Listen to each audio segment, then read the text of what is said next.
Hi friends, इस video में हम स्टैटिक कीवर्ड को डिस्कस करेंगे। स्टैटिक कीवर्ड को हम क्यों और कैसे यूज करते हैं मैं इस वीडियो में आपको बताऊंगा। वीडियो स्टार्ट करने से पहले आपसे एक रिक्वेस्ट है कि please like, share and subscribe to this channel so that channel के बारे में डेली अपडेट्स आपको मिलती रहे। तो चलिए वीडियो को स्टार्ट करते हैं।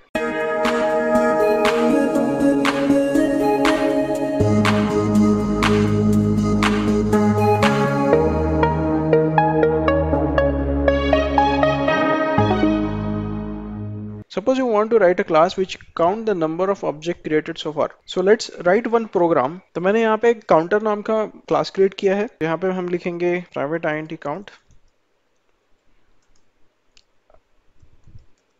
यहाँ पे हम एक कंस्ट्रक्टर क्रिएट करेंगे और कंस्ट्रक्टर में हम इस काउंट को प्लस प्लस कर देंगे।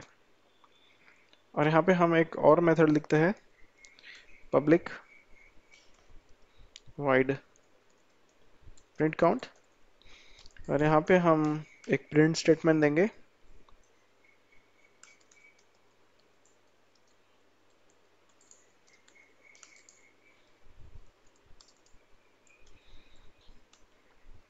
which will print the count। और नीचे हम यहाँ पे मेन मेथड लिखेंगे और इस क्लास का हम एक ऑब्जेक्ट क्रिएट करके देखते हैं।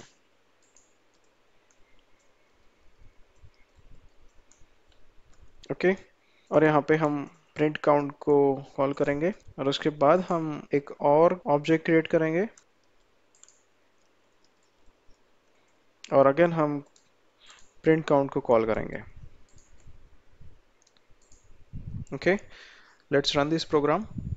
उप्स, हमने यहाँ पे दो ऑब्जेक्ट क्रिएट किए लेकिन हमें सिर्फ एक काउंट मिल रहा है। क्यों? We have used instance variable which is count. तो इसमें होगा क्या कि हम जब ऑब्जेक्ट क्रिएट करेंगे तब हर एक ऑब्जेक्ट के पास काउंट वेरिएबल रहेगा। So that's why it always will return 1। तो इस सिचुएशन को ओवरकम हम कैसे करेंगे? So from here static keyword will come into picture. हमें ऐसा एक वेरिएबल चाहिए जो अक्रॉस ऑल द इंस्टेंस एक ही रहेगा। यहाँ पे हो क्या रहा है, एक इंस्टेंस के लिए अलग अलग वेरिएबल क्रिएट हो रहा है। So static variable is the best option. A static variable is associated with its class rather than its object or instance. Static variable is initialized only once when execution of the program starts. Static variable shared its states and all instances of the class. तो हम यहाँ पे क्या करेंगे, इस variable को static keyword दे देंगे। Okay, so now if you run the program,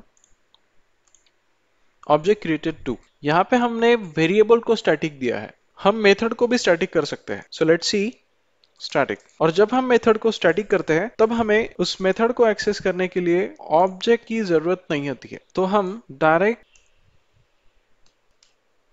method को कॉल कर सकते हैं। Now if you run the program, it will give same results. Other than that, हम static block भी create करवा सकते हैं and this static block will be executed by JVM when it loads the class into memory. Static और count को हम initially 1 दे देंगे। तो next time जब object create होगा तो उसकी गिनती 2 से चालू होगी। So let's run this program.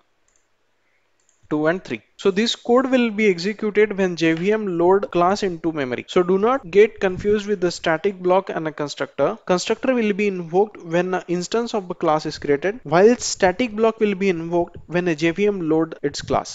I hope आपको static keyword clear है। अगर आपको कुछ क्वेरी है तो मैंने टेलीग्राम का एक ग्रुप क्रिएट किया है, उसमें आप क्वेरी डाल सकते हो। उसका लिंक मैं डिस्क्रिप्शन बॉक्स में डाल दूंगा। So if you like this video, please like, share and subscribe to this channel. We will see you in the next video.